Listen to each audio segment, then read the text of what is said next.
High five. Well, you know, speaking about Igbos coming back to and I think it's quite a valid point from Vice President Kashim Shettima, also with the Anambra State government, calling for the Igbos to invest in the Southeast. Meanwhile, Vice President Kashim Shettima at the event described Igbos as the greatest stakeholders in the Nigerian project, highlighting their widespread economic influence across the country. Shettima painted a vivid picture of Igbo economic dominance, stating that half of Abuja is owned by Ndi-Igbo.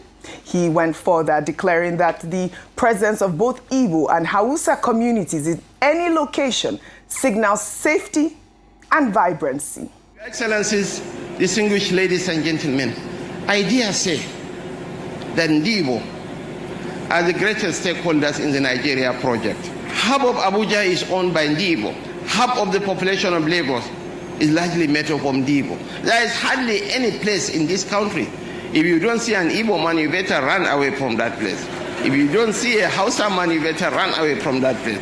Because they go where opportunities abound. So, Your Excellencies, distinguished ladies and gentlemen, I wish to appeal to our leaders to come and invest in this country, in Imo, and in all parts of the Federation, because this is a nation waiting to unleash its full potentials.